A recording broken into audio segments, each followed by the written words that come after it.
So, students, first of all, I will tell you what is material. Okay. So, material आप लोग copy pen ले लीजिए और जो पॉइंट्स हो उसको नोट करते चलिएगा. ठीक है. So, what is material? Material is a substance or mixture of substance that constitute a things. Okay. So, material क्या है हमारा? एक substance होता है. ठीक है. तो यहाँ पे क्या है कि the electrical conductivity of a material depends upon two factors. Means जो हमारा मटेरियल है वो मटेरियल क्या है वो तो मैंने आपको बताया. तो मटेरियल एक सब्सटेंस है जो और मिक्सचर ऑफ सब्सटेंस है जिससे हम कोई थिंग बनाते हैं. ठीक है. So electrical conductivity of that material depends upon the two factors. Okay. अब मटेरियल है तो अगर हम उसको स्टडी करना चाहते हैं तो उसके ढेर सारे पैरामीटर्स होते हैं. ठीक है. तो हमने एक पैरामीटर लिया इलेक्ट्रिकल कंडक्टिविटी. ठीक है. तो अगर हम इलेक्ट्रिकल कंडक्टिविटी की बात करें तो electrical conductivity of the material depends upon the following two factors. Okay.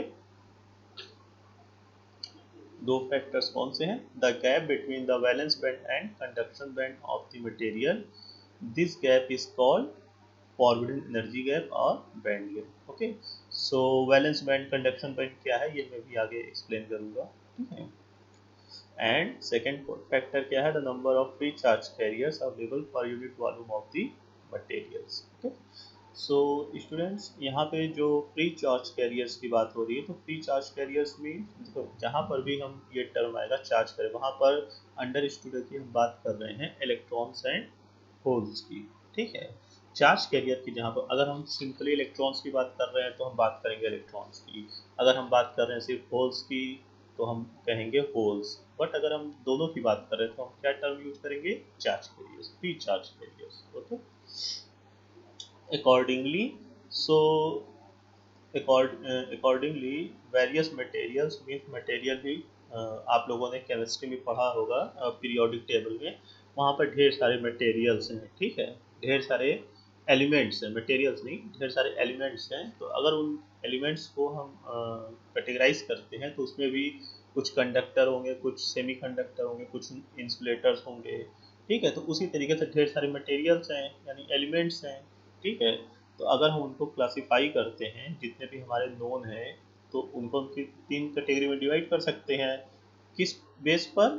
Based on electrical conductivity. अगर हम इस पैरामीटर को बेस माने तो हम सारे मटेरियल्स को थ्री कैटेगरी में कैटेगराइज कर सकते हैं. Conductor, semiconductor and insulators. Okay. Okay. So conductors. Okay. So अगर हमको कंडक्टर की कंडक्टिविटी को स्टडी करना है तो हम जानते हैं कि conductivity is inversely proportional to resistivity. जो मैं आगे अभी आपको एक्सप्लेन करूंगा रेजिस्टिविटी क्या होती है. ठीक है. So conductivity is inversely proportional to resistivity. Resistivity. So अगर हमको मटेरियल की रेजिस्टिविटी की नॉलेज हो कि इस मटेरियल की रेजिस्टिविटी कितनी तो हम उसकी कंडक्टिविटी फाइंड आउट कर सकते हैं. और अगर हमको उसकी कंडक्टिविटी का नॉलेज हो गया, ठीक है, हमने उसको फाइंड आउट कर लिया, देन हम उसको इजीली क्लासीफाई कर सकते हैं कि that material will be on which category. Means that material will be may be conductor और सेमीकंडक्टर और इंसुलेटर कोई भी हो सकता है. ठीक है. सो उसका पता हम लोग कैसे करेंगे? According to their conductivity. Okay. और कंडक्टिविटी कैसे फाइंड आउट करेंगे? According to their resistivity. So okay. So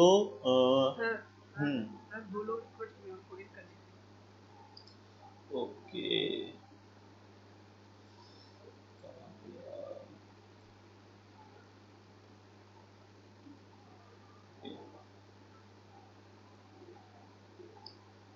okay.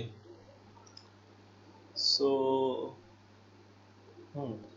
Students resistivity का अगर हम एक रेंज बनाते हैं तो अगर 10 to the power -8 ohm metre to 10 to the power -4 ohm metre. ठीक है. अगर रेजिस्टिविटी की रेंज ये होती है, ठीक है, तो हम उसको किस कैटेगरी में मटेरियल्स को कैटेगराइज करेंगे? कंडक्टर की कैटेगरी में, ठीक है। अगर किसी मटेरियल की रेजिस्टिविटी लाई करती है 10⁻⁻8 ohm metre to 10⁻⁻4 ohm metre, then हम उस मटेरियल को कंडक्टर कैटेगरी में कैटेगराइज करेंगे, ठीक है। अगर किसी मटेरियल की रेजिस्टिविटी लाई करती है 10⁻⁻4 ohm metre to 10⁵ ohm metre, okay, so उस मटेरियल्स को हम सेमीकंडक्टर की कैटेगरी में कैटेगराइज करेंगे। अगर किसी मटेरियल की रेजिस्टिविटी लाई करती है 10⁵ ohm metre to 10⁻16 ohm metre, okay, so उस मटेरियल को हम किस कैटेगरी में कैटेगराइज करेंगे? Insulator category, okay. सो ठीक है, सो यही उसकी डिफिनीशन भी हो गई कि कंडक्टर, इसकी कंडक्टिविटी सबसे ज़्यादा होगी, देन सेमीकंडक्टर्स के मटेरियल्स की कंडक्टिविटी होगी, देन इंसुलेटर्स मीन्स इनकी कंडक्टिविटी बिल्कुल भी जीरो होगी, means approximately near about zero होगी। कंडक्टर की कंडक्टिविटी सबसे हाई होगी एंड सेमीकंडक्टर की जो कंडक्टिविटी होगी वो लाई करेगी between insulator and conductor, okay. Okay, so यहाँ पे अभी बात हुई थी फॉरबिडन एनर्जी गैप, ओके। तो हम लोग एनर्जी गैप को स्टडी करने चल रहे हैं। एनर्जी गैप क्या है? What is energy gap? Okay, so student, जब आपने केमिस्ट्री में पढ़ा होगा, 1 मिनट,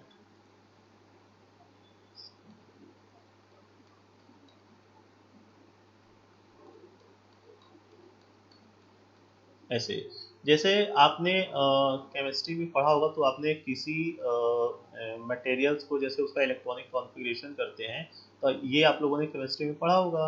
सपोज ये सिलिकॉन है, ठीक है, सिलिकॉन एटम का इलेक्ट्रॉनिक कॉन्फ़िगरेशन है, तो सिलिकॉन का एटॉमिक नंबर हम लोग जानते हैं 14 होता है, ओके। सो इसके फर्स्ट ऑर्बिट में 2 इलेक्ट्रॉन होंगे, सेकेंड ऑर्बिट में 8 एंड फोर्थ ऑर्बिट में 4 इलेक्ट्रॉन होंगे, ठीक है। तो ये आप समझ रहे हैं, ठीक है। ये क्या है? इसका इलेक्ट्रॉनिक कॉन्फ़िगरेशन है, ठीक है।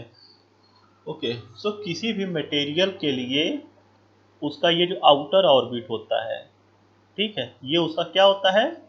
वैलेंस बैंड होता है। ये क्या होता है? ये उसका क्या होता है? वैलेंस बैंड होता है, ठीक है। और इसके आगे का जो नेक्स्ट बैंड होगा वो क्या होगा? कंडक्शन बैंड होगा। अभी ठीक है, इसके आगे एक नेक्स्ट बैंड होगा, वो क्या होगा? इसका कंडक्शन बैंड होगा, ठीक है। मींस यहाँ पर कई ढेर सारे डिस्क्रीट एनर्जी लेवल्स होते हैं, ठीक है। अच्छा, यहाँ पर अभी मैं आगे उसको और डिटेल में एक्सप्लेन करूँगा, ठीक है। तो एनर्जी बैंड क्या होता है वही बताने के लिए मैं आपको इलेक्ट्रॉनिक कॉन्फ़िगरेशन शो कर रहा था, ठीक है। Okay, so energy band, okay, ठीक है। तो एनर्जी बैंड क्या है कि ये हमारा किसी भी मटेरियल का एनर्जी बैंड है, ठीक है। तो upper band is conduction band, lower band is valence band, and the gap between these two bands is called forbidden energy gap और बैंड गैप, ठीक है। इसको हम Eg से डिनोट करते हैं, इसको हम Ec से डिनोट करते हैं, इसको Eb से, energy of valence band, energy of conduction band, okay. Okay, so ये यहाँ पर स्टूडेंट्स जो कि देखिए इलेक्ट्रॉन्स, ये जो एनर्जी, ये जो हमने ग्राफ यहाँ पर प्लॉट किया है बैंड्स का, ये किसके किसके बीच में है? इलेक्ट्रॉन एनर्जी एंड मोमेंटम, ठीक है। इलेक्ट्रॉन एनर्जी एंड मोमेंटम के बीच, यानी इन दोनों के बीच में एक रिलेशन होता है, E is equal to P square upon 2m, ठीक है। E is equal to P square upon 2m, यानी कि जो हमारा पी स्क्वायर होता है वो क्या है हमारा? 2 टू दी पावर है, मीन्स अगर E is directly proportional to P square है, मीन्स जो ग्राफ बनेगा वो क्या बनेगा? पैराबोला बनेगा, ठीक है। तो ये क्या है? एक पैराबोला टाइप का ग्राफ, मीन्स ये जो ग्राफ हमारा आएगा यहाँ पर वो पैराबोला टाइप का आएगा, ठीक है। आवाज आ रही है मेरी? Okay okay okay. सो यहाँ पे ये जो हमारा अपर बैंड है, ये क्या है? हमारा कंडक्शन बैंड है। ये लोअर बैंड जो है हमारा क्या है? वैलेंस बैंड है। बीच का ये जो एनर्जी गैप है, ये क्या है? फॉरवर्ड गैप है। ठीक है। इसी तरीके से यहाँ पर देखिए, ठीक है, यहाँ पे मैं एक चीज़ और एक्सप्लेन करना चाहता हूँ कि जो हमारी इलेक्ट्रॉन की एनर्जी होती है, ठीक है, जैसे एनर्जी की यूनिट क्या होती है? जूल होती है। ठीक है। बट जूल जो होती है वो बहुत ही लार्ज यूनिट होती है। यहाँ पे मैंने लिख भी दिया है कि जूल जो होती है बहुत ही लार्ज यूनिट होती है to express electron energy. That's why हम जहाँ पर भी इलेक्ट्रॉन एनर्जी की बात करते हैं, हम इलेक्ट्रॉन वोल्ट पे इलेक्ट्रॉन की एनर्जी को एक्सप्रेस करते हैं। ठीक है। यानी 1 electron volt is equal to 1.602 into 10⁻⁹ joule. इसी को क्या बोलते हैं? जूल को watt second. Okay. So electron energy को हम इस तरीके से एक्सप्रेस करते हैं। ठीक है। इतना आपको समझ में आया स्टूडेंट्स?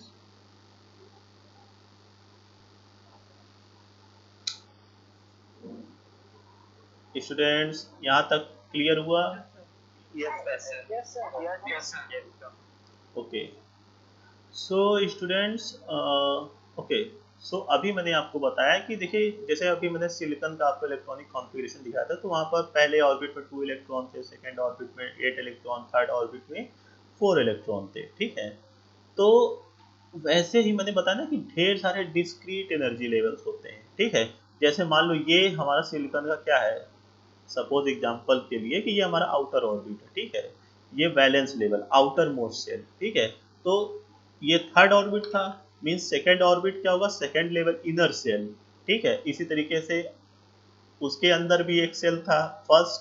ठीक है। मीन्स इस तरीके से अगर कोई मटेरियल का इलेक्ट्रॉनिक कॉन्फ़िगरेशन और भी ज़्यादा है, तो मीन्स उसके अंदर ढेर सारे डिस्क्रीट एनर्जी लेवल्स होंगे। ठीक है। तो उन डिस्क्रीट एनर्जी लेवल्स के लिए, जैसे मैंने बताया कि आउटर मोस्ट ऑर्बिट जो होगा हमारा वैलेंस सेल होगा।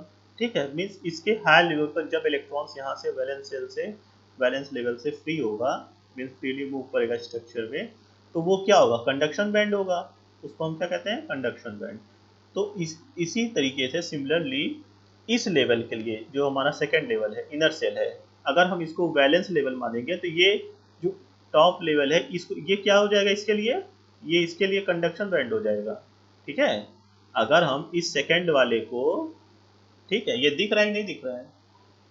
ये अगर हम इस सेकेंड वाले को वैलेंस लेवल मानेंगे, तो ये इसके ऊपर वाला लेवल क्या हो जाएगा? इसके लिए कंडक्शन बैंड हो जाएगा। ठीक है। अगर हम ये थर्ड लेवल वाले को वैलेंस बैंड मानेंगे, तो ये ऊपर के दोनों लेवल इसके लिए क्या हो जाएंगे? कंडक्शन बैंड हो जाएंगे। ठीक है। ओके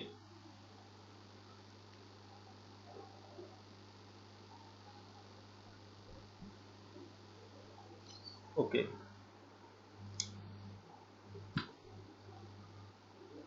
सो इतनी चीज़ें क्लियर हो गई। ओके।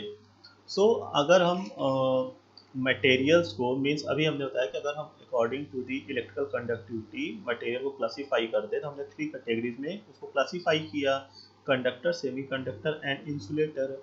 ठीक है। तो अगर हम इसका एनर्जी बैंड डायग्राम देखते हैं, ठीक है, एनर्जी बैंड डायग्राम क्या होता है वो मैंने बता दिया। ये एनर्जी बैंड डायग्राम, इसको क्या बोलते हैं? Energy band diagram. ठीक है। इसमें कंडक्शन बैंड क्या है, वैलेंस बैंड क्या है, फॉरवर्ड एनर्जी गैप क्या है, ये मैंने आपको एक्सप्लेन कर दिया कि दोनों गैप, बैंड के बीच में जो गैप होगा वही हमारा क्या होता है? Forward energy gap. ठीक है। ओके। सो अगर हम कंडक्टर, इंसुलेटर और सेमी कंडक्टर का एनर्जी बैंड डायग्राम ड्रॉ करते हैं, तो वो कैसे होगा? देखो, ये हो गया कंडक्टर, कंडक्टर का एनर्जी बैंड डायग्राम। ठीक है। यहाँ पर जो हमारा वैलेंस बैंड है और जो कंडक्शन बैंड है, ये ओवरलैप्ड होता है। ओवरलैप्ड, अब इसको समझेंगे कैसे? ठीक है। यहाँ पे लिखा ना, the bands are overlapped. Overlapped means जो हमारा वैलेंस बैंड होता है, देखो कंडक्टर है, दैट मीन्स यहाँ पर नंबर, देखो हमारी करंट जो होती है, जो कंडक्टिविटी होती है, वो सबसे ज़्यादा तब होगी जब उसमें नंबर ऑफ इलेक्ट्रॉन्स ज़्यादा होंगे। ठीक है। यानी अगर हमारे वैलेंस बैंड में नंबर ऑफ इलेक्ट्रॉन्स इतने ज़्यादा हैं जो ऑलरेडी एक्साइटेड स्टेट में है, यानी फ्रीली मूव कर रहे हैं स्ट्रक्चर में, ठीक है। यानी वैलेंस बैंड में जो इलेक्ट्रॉन्स हमारे हैं वो ऑलरेडी फ्री स्टेट में है, यानी ऑलरेडी स्ट्रक्चर में मूव कर रहे हैं। दैट मीन्स वो ऑलरेडी कंडक्शन बैंड में है, ठीक है। यानी जो हमारा वैलेंस बैंड है वही हमारा क्या है, कंडक्शन बैंड भी होगा, क्योंकि वो ऑलरेडी स्ट्रक्चर में हमारे इलेक्ट्रॉन्स क्या है, फ्री है। यहाँ पे इलेक्ट्रॉन्स, नंबर ऑफ इलेक्ट्रॉन बहुत ज़्यादा है, ठीक है। तो इसीलिए ये बैंड्स को हम क्या कहते हैं, ओवरलैप्ड है, यानी इन दोनों के बीच में कोई गैप नहीं है। जो हमारा वैलेंस बैंड है यही हमारा क्या है, कंडक्शन बैंड है, ठीक है। ये चीज क्लियर हुई? ओके। अब देखो, अगर सेमी कंडक्टर का हम ये एनर्जी बैंड डायग्राम देखते हैं तो देखो ये इस लेवल पे हमने क्या देखा है, एनर्जी, ठीक है। तो ये हमारा क्या है, देखो upper level conduction band, lower level valence band, यहाँ पे ईजी है, ठीक है। ईजी यानी कुछ एनर्जी गैप है, यानी दोनों एनर्जी लेवल्स के बीच में कुछ गैप है एनर्जी का, ठीक है। अब ये ईजी क्या होता है, जो इलेक्ट्रॉन एनर्जी यहाँ पे है ईवी लेवल पे, और जो एनर्जी लेवल है इलेक्ट्रॉन का ईवी ईसी लेवल पर, कंडक्शन बैंड लेवल पे, ठीक है।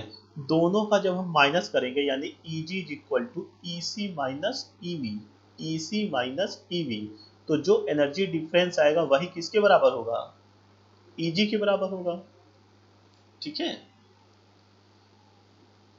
अगर हम इस लेवल पे जो हमारा एनर्जी है और इस लेवल पे यानी बैलेंस लेवल पे जो हमारी एनर्जी है और कंडक्शन बैंड लेवल पे जो एनर्जी है, अगर इन दोनों का डिफरेंस ले लेंगे तो जो एनर्जी की वैल्यू आएगी वही हमारे Eg के इक्वल होगी, ठीक है। ओके, तो Eg की वैल्यू हम इस तरीके से फाइंड आउट कर सकते हैं, ठीक है। तो सेमी कंडक्टर मटेरियल्स के लिए ये जो Eg की वैल्यू होती है वो नियर अबाउट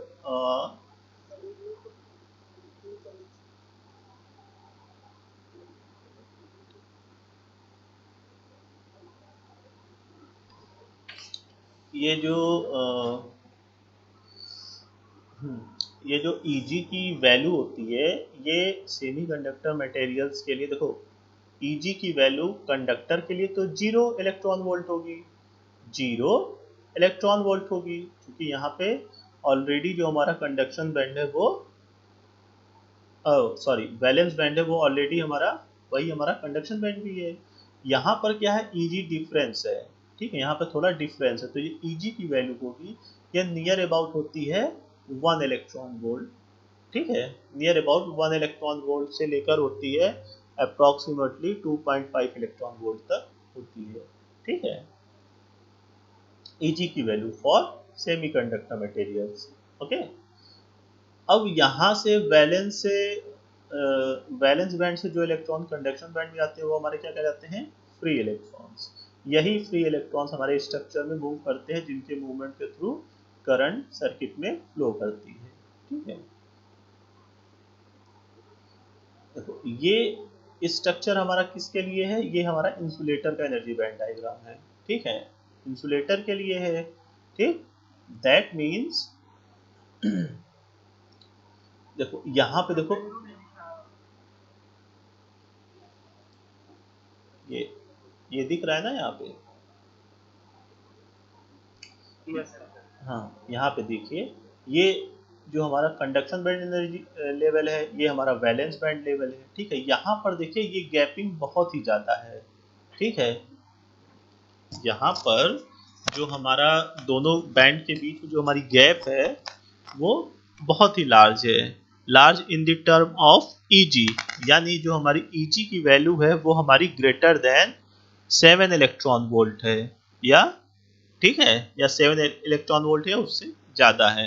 दैट मीन्स यहाँ पर इलेक्ट्रॉन्स को वैलेंस बैंड से कंडक्शन बैंड में सेंड करने के लिए बहुत ही लार्ज एनर्जी की रिक्वायरमेंट होगी, ठीक है। इतनी, और इसीलिए जब इंसुलेटर्स में हम बहुत ज़्यादा एनर्जी देते हैं तो वो क्या हो जाता है, इलेक्ट्रॉन तो हमारे वैलेंस बैंड से कंडक्शन बैंड में जाते हैं, बट उसी टाइम हमारा मटेरियल क्या होता है, वो बर्न होना स्टार्ट हो जाता है, क्योंकि ऑलरेडी हम उसको इतनी एनर्जी दे चुके हैं कि अब वो बर्न होने लगता है, ठीक है। इसीलिए हमारा इसमें कोई भी कंडक्टिविटी नहीं होती है, वो हमारा डिस्ट्रॉय हो जाता है, मटेरियल ही डिस्ट्रॉय हो जाता है कंडक्टिविटी स्टार्ट होने से पहले।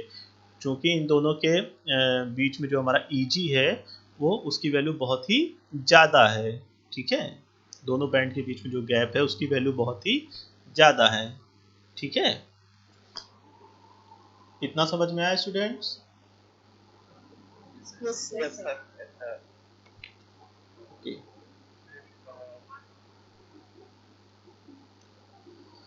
ओके, सो ये ग्रुप 4 मटेरियल्स बेसिकली जो हम लोग सेमीकंडक्टर मटेरियल्स यूज करते हैं। अब देखिए मटेरियल्स को हमने क्लासिफाई किया, तो conductor, semiconductor and insulator. Basically हम इलेक्ट्रॉनिक्स सब्जेक्ट पढ़ रहे हैं, तो यहाँ हमें सेमीकंडक्टर मटेरियल से ही बहुत ज़्यादा मतलब है, ठीक है। तो हमें यहाँ पर किस पे फोकस करना है, सेमीकंडक्टर मटेरियल्स पे। तो हम जनरली देखते हैं कि जो हमारे पीरियोडिक टेबल में ग्रुप 4 मटेरियल्स होते हैं उनमें सिलिकॉन और जर्मेनियम हमारे क्या है, सेमीकंडक्टर मटेरियल्स हैं, ठीक है। ये हमारी सेमीकंडक्टर प्रॉपर्टी को शो करते हैं, ठीक है। और सबसे ज़्यादा हम सिलिकॉन ही यूज़ करते हैं। वैसे भी नेचर में सिलिकॉन बहुत ही ह्यूज क्वांटिटी में अवेलेबल है, तो हम सिलिकॉन को ज़्यादा यूज़ करते हैं, ठीक है। और ये इसकी प्रॉपर्टीज़ भी जर्मेनियम के मटेरियल से ज़्यादा अच्छी हैं, बेस्ट है, ओके। इसीलिए हम सिलिकॉन को यूज़ करते हैं, बहुत ही स्टेबल मटेरियल है ये, ठीक है। उसकी बहुत ही ढेर सारी प्रॉपर्टीज़ है, उसकी मैंने एक लिस्ट बनाई हुई है जो मैं बाद में आपको शो करूँगा, ठीक है, आपको बताऊँगा, ठीक है। ओके, सो अभी मैं जब आपको मटेरियल्स की क्लासीफाई कर रहा था according to their based on the their conductivity, तो मैंने बताया कि रजिस्टिविटी, अगर conductivity is inversely proportional to resistivity. तो रजिस्टिविटी क्या है, resistivity is the property of the material and it is reciprocal of the conductivity of the material, यानी resistivity is inversely proportional to conductivity, okay.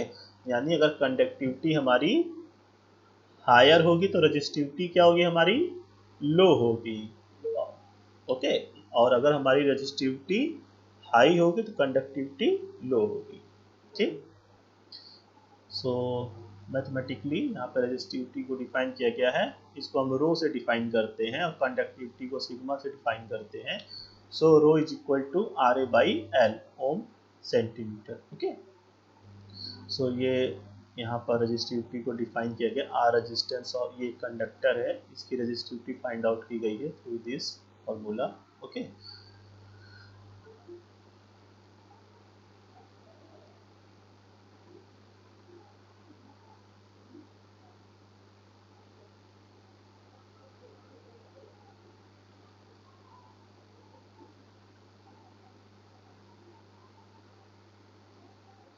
Okay, so generally semiconductors जो हमारे materials होते हैं उनके बीच में जो हमारी बॉन्डिंग होती है वो कोवैलेंट बॉन्डिंग होती है, ठीक है। कोवैलेंट बॉन्डिंग होती है, ओके। सो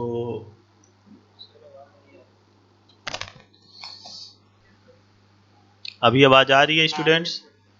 हाँ, नेटवर्क इशू होगा आपके यहाँ। सो जनरली जो हमारे सेमीकंडक्टर मटेरियल्स होते हैं उनके एटम्स के बीच में जो हमारी बॉन्डिंग होती है वो हमारी कोवैलेंट बॉन्डिंग होती है, ठीक है। सो नेक्स्ट टॉपिक है हमारा इलेक्ट्रॉन होल कॉन्सेप्ट। ये बहुत ही इम्पोर्टेंट कॉन्सेप्ट है, इसको बहुत ही ध्यान से सुनिएगा, ठीक है। अब यहाँ पे फ्री इलेक्ट्रॉन्स कॉन्सेप्ट, ठीक है, इलेक्ट्रॉन होल कॉन्सेप्ट है, ठीक है। देखिए फ्री इलेक्ट्रॉन्स है, होल्स क्या होते हैं। देखो ये हमारा क्या है, यहाँ पर जर्मेनियम का क्रिस्टल स्ट्रक्चर है, ठीक है। ये हमारा क्या है, जर्मेनियम का एक क्रिस्टल स्ट्रक्चर है, ठीक है। यहाँ पर देखिए जर्मेनियम के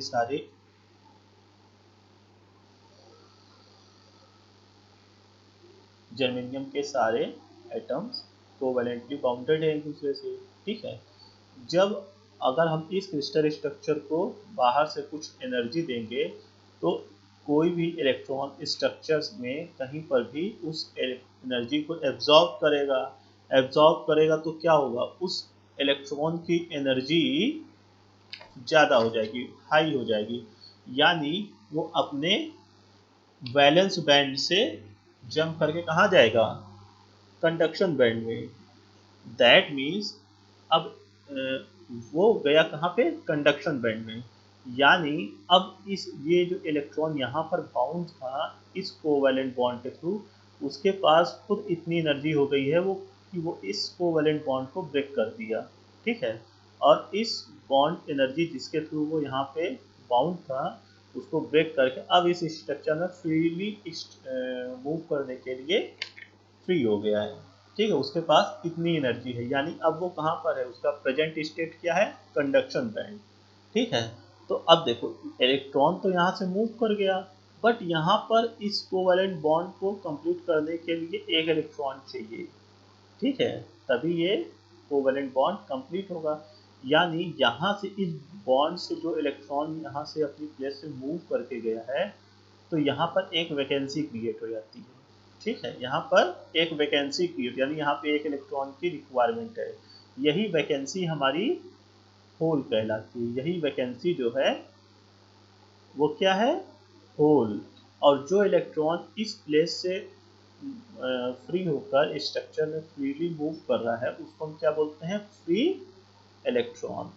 ठीक है, उसको हम क्या बोलते हैं, फ्री इलेक्ट्रॉन। हाँ, फ्री इलेक्ट्रॉन, इलेक्ट्रॉन नहीं, फ्री इलेक्ट्रॉन। यानी ये इलेक्ट्रॉन स्ट्रक्चर में फ्रीली मूव कर रहा है। कंडक्टर्स में इस तरीके के फ्री इलेक्ट्रॉन्स बहुत ही लार्ज क्वांटिटी में होते हैं। ठीक है, इसीलिए उनका जो वैलेंस बैंड होता है ऑलरेडी उसको हम क्या बोलते हैं, वही हमारा कंडक्शन बैंड है।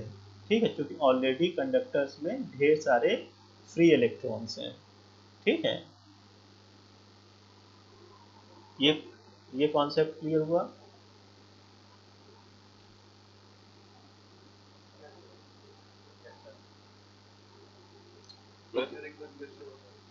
ओके, देखिए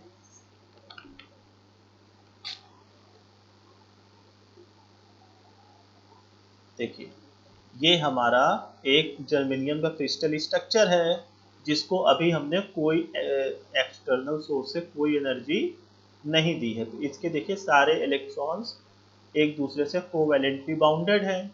ठीक है, यहाँ पर ना कोई होल है ना कोई फ्री इलेक्ट्रॉन्स है।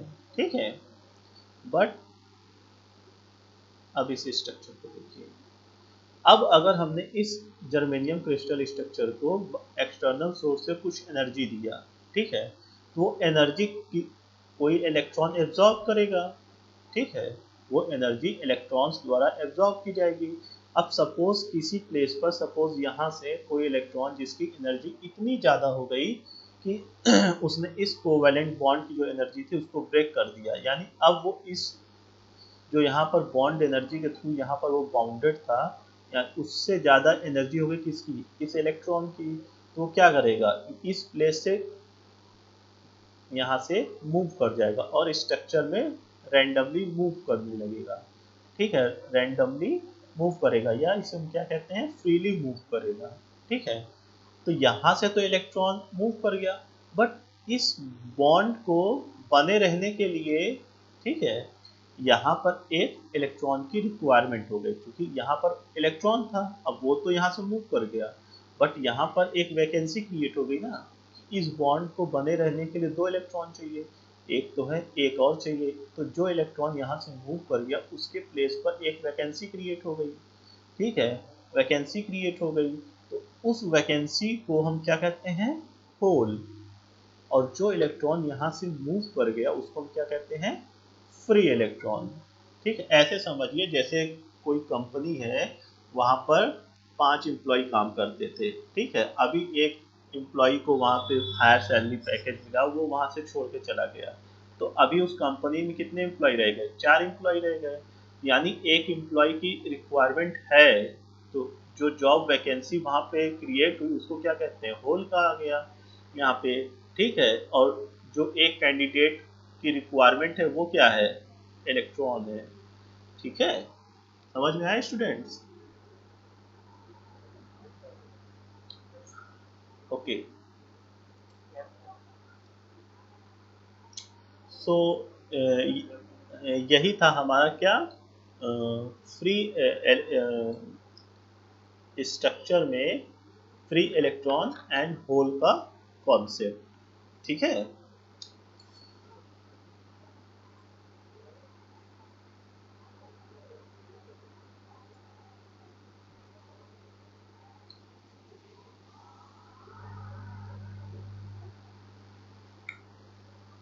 अब इसके बाद नेक्स्ट टॉपिक है होल मैकेनिज्म। ये हम लोग नेक्स्ट क्लास में पढ़ेंगे। ठीक है स्टूडेंट, क्योंकि ये थोड़ा सा अ, लंबा टॉपिक है।